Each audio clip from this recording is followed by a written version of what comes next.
Hi friends, welcome to 5 minutes Samayal. இன்னைக்கு நம்ம சேனல்ல ஒரு பாரம்பரியமான ஸ்நாக் தான் பார்க்க போறோம். என்ன அப்படினு பாத்தீங்கன்னா நம்ம எல்லாருக்கும் ரொம்ப பிடிச்ச சின்ன குழந்தையில இருந்து பெரியவங்க வரைக்கும் நம்ம எல்லாருக்குமே ரொம்பவே பிடிச்ச பால் கொழுக்கட்டை எப்படி செய்யறதுன்னு பார்க்க போறோம். இது ரொம்ப டேஸ்டா இருக்கும். இதை இன்னும் டேஸ்ட் ஆக்கிறதுக்காக நான் இதுல ஒரு முக்கியமான பொருள் சேர்க்க போறேன். அது என்ன பொருள், இதை எப்படி செய்யறதுன்னு வீடியோக்குள்ள போய் பார்க்கலாம் வாங்க. ஓகே, இப்போ நம்ம பால் கொழுக்கட்டை செய்கிறதுக்கு 400 கிராம் பச்சரிசி மாவு எடுத்திருக்கேன். நீங்கள் சாதாரண பச்சரிசி மாவும் எடுத்துக்கலாம், அப்படி இல்லைனாக்கா இடியப்ப மாவும் எடுத்துக்கலாம். இந்த கப்பு வந்து பாருங்கள் 400 கிராம் கப்பு. ஸோ இதுலேயே நான் மாவை மெஷர் பண்ணியிருக்கிறேன். இப்போ இந்த பச்சரிசி மாவை ஒரு மிக்சிங் பவுலுக்கு மாற்றிடலாம். அடுத்து இந்த மாவுக்கு தேவையான அளவுக்கு உப்பு சேர்த்துட்டு ட்ரையாகவே ஃபஸ்ட்டு நல்லா மிக்ஸ் பண்ணிக்கோங்க. அடுத்ததாக ஒரு சின்ன ரிக்வெஸ்ட்டு, இப்போ வரைக்கும் நம்ம சேனலை நீங்கள் சப்ஸ்கிரைப் பண்ணாமல் பார்த்துட்ருக்கீங்க அப்படின்னா ப்ளீஸ் இப்போவே நம்ம சேனலை சப்ஸ்கிரைப் பண்ணிக்கோங்க. கூடவே பெல் ஐக்கான் வரும், அதில் ஆல் அப்படிங்கிற ஆப்ஷன் இருக்கும், அதையும் ப்ரெஸ் பண்ணிட்டீங்கன்னா நான் எப்போ வீடியோ போட்டாலும் நீங்கள் மிஸ் பண்ணாமல் பார்த்துடலாம். இப்போ மாவை நல்லா மிக்ஸ் பண்ணி எடுத்து வச்சாச்சு. அடுத்ததாக இன்னொரு பாத்திரத்தில் நம்ம எந்த கப்பில் மாவு எடுத்தோமோ அந்த கப்பில் 1.5 கப்லேருந்து 1.5 கப்பு வரைக்கும் தண்ணி எடுத்து நல்லா இந்த மாதிரி கொதிக்க வச்சுக்கோங்க. தண்ணி நல்லா கொதிச்சதுக்கப்புறமா 1 ஸ்பூன் நெய் சேர்த்துக்கலாம். நெய் நல்லா மெல்ட் ஆகட்டும். அதுக்கப்புறமா ஸ்டவ் ஆஃப் பண்ணிடலாம். இப்போ வந்து நெய் நல்லா மெல்ட் ஆகிடுச்சு பாருங்கள். இப்போ ஸ்டவ் ஆஃப் பண்ணிவிட்டு இந்த கொதிக்க வச்சுருக்கிற தண்ணியை நம்ம எடுத்து வச்சுருக்கிற மாவில் கொஞ்சம் கொஞ்சமாக சேர்த்து இடியப்ப மாவு நம்ம எப்படி வந்து மிக்ஸ் பண்ணுவோமோ அந்த மாதிரி நல்லா மிக்ஸ் பண்ணிக்கலாம். நம்ம எடுத்திருக்க எல்லா தண்ணியுமே இந்த மாவுக்கு கரெக்டாக இருக்கும் அப்படின்னு சொல்ல முடியாது. தேவையான அளவுக்கு நீங்கள் தண்ணி சேர்த்துட்டு மாவை நல்லா பிசைஞ்சிக்கோங்க. சில மாவு வந்து நிறைய தண்ணி இழுக்கும், சில மாவு தண்ணி கம்மியாக தான் இழுக்கும். ஸோ வந்து இடியப்ப மாவு பதத்துக்கு தேவையான அளவுக்கு தண்ணி சேர்த்து இந்த மாதிரி நல்லா பிசைஞ்சிக்கோங்க. கை வச்சு பிசைஞ்சிடாதீங்க, சூடாக இருக்கும். ஸோ இந்த மாதிரி ஒரு கரண்டி வச்சு நல்லா பிசைஞ்சு வச்சுருங்க. இது ஓரளவுக்கு ஆறட்டும். அடுத்ததா இதில் ஒரு முக்கியமான பொருள் சேர்க்கறதா சொல்லியிருந்தேன் இல்லையா, அது வந்து இந்த பாசிப்பருப்பு தான். இது ஒரு 50 கிராம் எடுத்திருக்கிறேன். 50 கிராம் பாசிப்பருப்பை நல்லா வாஷ் பண்ணிவிட்டு 2லேருந்து 3 விசிலுக்கு நல்லா வேக வச்சு அதை வந்து நல்லா மசிச்சு இந்த மாதிரி ஒரு பவுலில் எடுத்து வச்சுருக்கிறேன். இதை நல்லா மசிச்சு எடுத்துக்கோங்க. அந்த பருப்பு தெரியாத அளவுக்கு நல்லா மசிச்சிருங்க. இந்த பருப்பு சேர்க்கும் போது பால் கொழுக்கட்டை இன்னுமே நல்ல டேஸ்ட்டாக இருக்கும். கண்டிப்பாக இதை ட்ரை பண்ணி பாருங்கள். அடுத்ததாக இங்கே வந்து நம்ம பிசைஞ்சு வச்சுருக்கிற மாவு வந்து நல்லா ஆறிடுச்சு. ஆறினதுக்கு அப்புறமா நம்ம திரும்பவும் இந்த மாவை வந்து நல்லா ஒன்று சேர இந்த மாதிரி பிசைஞ்சிக்கோங்க. அடுத்ததாக இதுலேருந்து கொஞ்சம் கொஞ்சமாக மாவு எடுத்து சின்ன சின்ன பால்ஸாக உருட்டி எடுத்துக்கோங்க. இந்த அளவுக்கு சின்னதாக உருட்டுனா போதும். நீங்கள் இந்த மாதிரி ரவுண்டு ஷேப்லேயும் உருட்டி எடுத்துக்கலாம், அப்படி இல்லைனாக்கா நீளமாக திரி மாதிரியும் உருட்டி எடுத்துக்கலாம். நான் இப்போ 2 மாதிரியும் உருட்டி எடுத்துக்கிறேன். அடுத்து நம்ம 400 கிராம் மாவுக்கு 300 கிராம் வெல்லத்தை நல்லா தூள் பண்ணி எடுத்துக்கணும். 300 கிராம் வெல்லம் அப்படிங்கிறது கரெக்டான இனிப்பாக இருக்கும். உங்களுக்கு அதிகமாக வேணும் அப்படின்னு நினச்சிங்கன்னா நீங்கள் இன்னும் கொஞ்சம் சேர்த்துக்கோங்க. இல்லை இதை விட கம்மியாக வேணும் அப்படின்னு நினச்சிங்கன்னா நீங்கள் இதிலேயே கொஞ்சம் கம்மி பண்ணிக்கலாம்.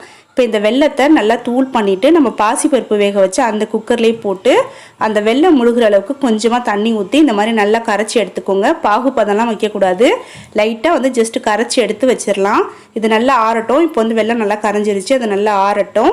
அடுத்ததாக இங்கே வந்து பார்த்தீங்கன்னா பால் கொழுக்கட்டைக்கு நான் எல்லா மாவையும் இந்த மாதிரி உருட்டி எடுத்துக்கிட்டேன். ரவுண்டு ஷேப்லேயும் உருட்டி இருக்கிறேன். அடுத்ததாக திரி மாதிரியும் உருட்டி எடுத்துருக்கிறேன். நம்ம பிசைஞ்சு வச்சிருக்கிற இந்த மாவுலேயே கொஞ்சமாக எடுத்து வச்சுக்கலாம். லாஸ்ட்டாக வந்து பால் கொழுக்கட்டையில் அதை நம்ம வந்து கரைச்சி சேர்த்துக்கணும். அதுதான் பால் கொழுக்கட்டைக்கு நல்ல ஒரு திக்னஸ் கொடுக்கும். ஸோ அதனால் கொஞ்சமாக எடுத்து வச்சுருங்க. அடுத்ததாக இந்த பக்கம் வந்து பார்த்தீங்கன்னா நம்ம எந்த பாத்திரத்தில் பால் கொழுக்கட்டை செய்ய போகிறோமோ அந்த பாத்திரத்தில் 1 கப்பு தண்ணி ஊற்றி ஃபஸ்ட்டு நல்லா கொதிக்க வச்சுட்டேன். தண்ணி நல்லா கொதிச்சதுக்கப்புறமா இதில் வந்து ஒரு 100 ml பாக்கெட் பால் வந்து சேர்த்துக்கிறேன். பசும்பால் பாக்கெட் பால் எது வேணாலும் சேர்த்துக்கலாம். சேர்த்து அதையும் நல்லா கொதிக்க வச்சுக்கோங்க. அடுத்ததாக ஒரு சின்ன சைஸ் தேங்காவை நல்லா துருவி கொஞ்சமாக தண்ணி ஊற்றி மிக்சியில் போட்டு அரைச்சிட்டு இந்த மாதிரி தேங்காய் பால் எடுத்துக்கோங்க. தேங்காய் பால் வந்து பார்த்திங்கன்னா நிறைய தண்ணி ஊற்றிடக்கூடாது. நம்ம பசும்பால் ஊற்றினோம் இல்லையா, அந்த கப்பில் 3/4 கப்பு வரைக்கும் நீங்கள் வந்து கெட்டிப்பாலும் தண்ணிப்பாலும் தனித்தனியாக எடுத்து வச்சுருங்க. இப்போ இங்கே வந்து பாருங்கள், நம்ம சேர்த்துருக்க பசும்பாலும் தண்ணியும் நல்லா கொதிச்சிருச்சு.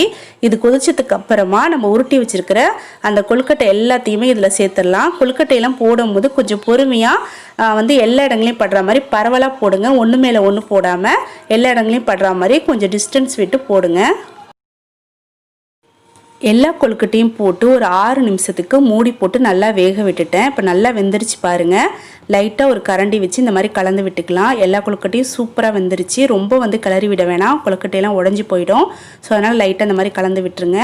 அடுத்ததாக இந்த பக்கம் வந்து ஒரு பவுலில் நம்ம கொஞ்சமாக அந்த பிசைஞ்சு வச்சுருக்கிற மாவு எடுத்து வச்சோம் இல்லையா, அதில் வந்து தண்ணி பால் சேர்த்து கட்டி எதுவும் இல்லாமல் நல்லா கரைச்சி எடுத்துக்கலாம். ஃபஸ்ட்டு நம்ம கொழுக்கட்டையை ஒரு 6 நிமிஷம் வேக வச்சோம் இல்லையா, அதை வந்து நான் திரும்பவும் மூடி வச்சு ஒரு 3 நிமிஷத்துக்கு நல்லா கொதிக்க வச்சுட்டேன். இப்போ ஒரு 3 நிமிஷம் நல்லா கொதி வந்துருச்சு. அடுத்ததாக நம்ம வேக வச்சு மசிச்சு வச்சுருக்கிற அந்த பாசிப்பருப்பை சேர்த்து நல்லா கலந்து விட்டுடலாம். நம்ம வந்து பால் கொழுக்கட்டையை கலரும் போது கொஞ்சம் பொறுமையாக தான் கலந்து விடணும். நம்ம வந்து திரி மாதிரி நீளமாக போட்டிருக்க கொழுக்கட்டை வந்து உடஞ்சிரும் அடிக்கடி கலந்து விட்டால். ஸோ அதனால் கொஞ்சம் பார்த்து பொறுமையாகவே கலந்து விடுங்க. அடுத்ததாக இதில் வந்து நம்ம கரைச்சி வச்சுருக்கிற அந்த அரிசி மாவு வந்து கரைச்சி வச்சாலே அதையும் சேர்த்துக்கலாம். சேர்த்துட்டு இது கூட வந்து 1 ஸ்பூன் ஏலக்காய் பவுடர் சேர்த்துக்கிறேன். சேர்த்து நல்லா கலந்து விட்டுட்டு அதுக்கப்புறமா இதில் நம்ம வந்து வெல்லம் கரைச்சி வச்சுருந்தோம் இல்லையா, அதை வந்து வடிகட்டி சேர்த்துக்கலாம். வெல்லத்தை நம்ம கரைக்கிறதே வந்து பார்த்திங்கன்னா அதில் இருக்கிற மண் தூசிலாம் அந்த மாதிரி தனியாக எடுக்கிறதுக்காக தான். ஸோ அதனால் இந்த மாதிரி நல்லா வடிகட்டி எடுத்துக்கோங்க. இப்போ எல்லாத்தையும் நல்லா கலந்து விட்டு மூடி வச்சிடலாம். மூடி வச்சுட்டு ஸ்டவ் வந்து சிம்மில் வச்சுருங்க, நல்லா குறைச்சி வச்சுருங்க. அது நல்லா வந்து ஒரு 5 நிமிஷத்துக்கு கொதிக்கட்டும். அதுக்கப்புறமா நம்ம ஓப்பன் பண்ணி பார்க்கலாம். அடுத்து ஒரு 5 நிமிஷத்துக்கு அப்புறமா பால் கொழுக்கட்டை நல்லா கொதி வந்துருச்சு. இப்போ பால் கொழுக்கட்டை சூப்பராக ரெடி ஆகிடுச்சு. ஸ்டவ் ஆஃப் பண்ணிவிட்டு லைட்டாக திறந்து வச்சு மூடி வச்சுருங்க. நெருக்கமாக மூடி வச்சிங்கன்னா வேர்வை தண்ணிலாம் அந்த பால் கொழுக்கட்டையிலேயே விழுந்துடும். ஸோ வந்து லைட்டாக திறந்து வச்சு மூடி வச்சுருங்க. இப்போ வந்து நல்லா ஒரு பாதி அளவுக்கு ஆறிடுச்சு, லைட்டாக கெட்டியாகிடுச்சு பாருங்கள். இந்த ஸ்டேஜில் நம்ம வந்து கெட்டி தேங்காய் பால் எடுத்து வச்சுருக்கோம் இல்லையா, அதை வந்து தேவையான அளவுக்கு ஊற்றிக்கலாம். ஊற்றிட்டு நல்லா கலந்து விட்டுருங்க. அவ்வளோதான். இப்போ பால் கொழுக்கட்டையே நம்ம வந்து ருசிச்சு நல்லா சாப்பிட்டு என்ஜாய் பண்ண வேண்டியதான். கண்டிப்பாக இதே மெத்தடில் நீங்களும் செஞ்சு சாப்பிட்டு பார்த்துட்டு எப்படி இருக்குன்னு எனக்கு வந்து கமெண்டில் சொல்லுங்கள். ரொம்ப டேஸ்ட்டாக இருக்கும். ஓகே ஃப்ரெண்ட்ஸ், இதே போல் அடுத்து ஒரு நல்ல வீடியோவில் நம்ம திரும்பவும் சீக்கிரமாக மீட் பண்ணலாம். அது வரைக்கும் தேங்க்யூ. அஸ்ஸலாமு அலைக்கும். பாய்.